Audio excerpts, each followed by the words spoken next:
from various countries are set for a memorable last World Under-18 Athletics Championship in Nairobi. Event kicks off on Thursday with focus on Kenya to host a successful championship. Len Washira reports. Just a few hours before the kickoff of the World Under-18 Athletics Championships, athletes from various countries going about their training session ahead of the games meet South Sudanese only representative David Williams, who will be taking part in the 100 meters race, the first event of the championships. Actually, I'm a bit happy, but not happy because I'm the only person here. As here in the camp, I see people moving around, jazzing with each other. I'm here only with my friend from Congo. He doesn't know the language, but I just talking using signs. He's not feeling okay. I'm also not feeling okay because I left my other sprinters in South Sudan. But I hope next competition we shall be together with them. He says the effects of war in South Sudan are the reasons there's no proper team from the country. He will take part in the 100 meters race, and having schooled in Kenya shortly to escape war, Daniel hopes he can put up a good show.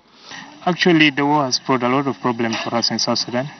In that side of the athletes, there are many people who can run, but they just ran out of the country. They fear the war, because most of the tribes which are fighting. A few meters away, Tenulu Lemao trains with his South African teammates. He'll be taking part in the 100 meters race and the 200 meters race.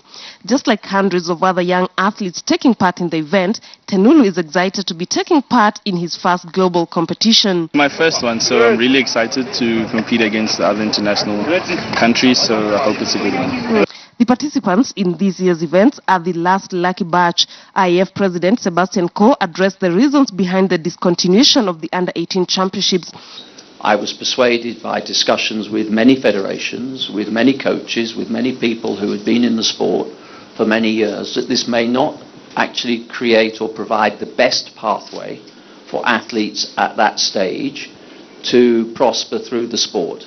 He also highlighted the significance in Kenya hosting the last World Under-18 Athletics Championship. So much of my career as a competitive athlete, long before most of you were born in this room, was defined by great races and great competitions with Kenyan athletes. And Kenyan athletes had made a huge mark on our global sport way, way before I became a senior international athlete. Away from the athletes and the administrators, Moi Stadium Kasarani, the venue of the championships, is ready. International Association for Athletics Federation IAF Director of Competition and Events Paul Hardy says Kenya is set for a successful championship despite the last-minute finishing touches at the stadium. Yeah, just wait, because this will be a truly memorable championship, so I'm absolutely confident. And I think now you have the facilities in place here where the future is unlimited, I think, here. Kenya will host the 2017 edition, which becomes the last event of the World Under-18 Athletics Championships. For Nairobi as the host, it's really about the legacy the event will leave behind. Len Washira, KTN News.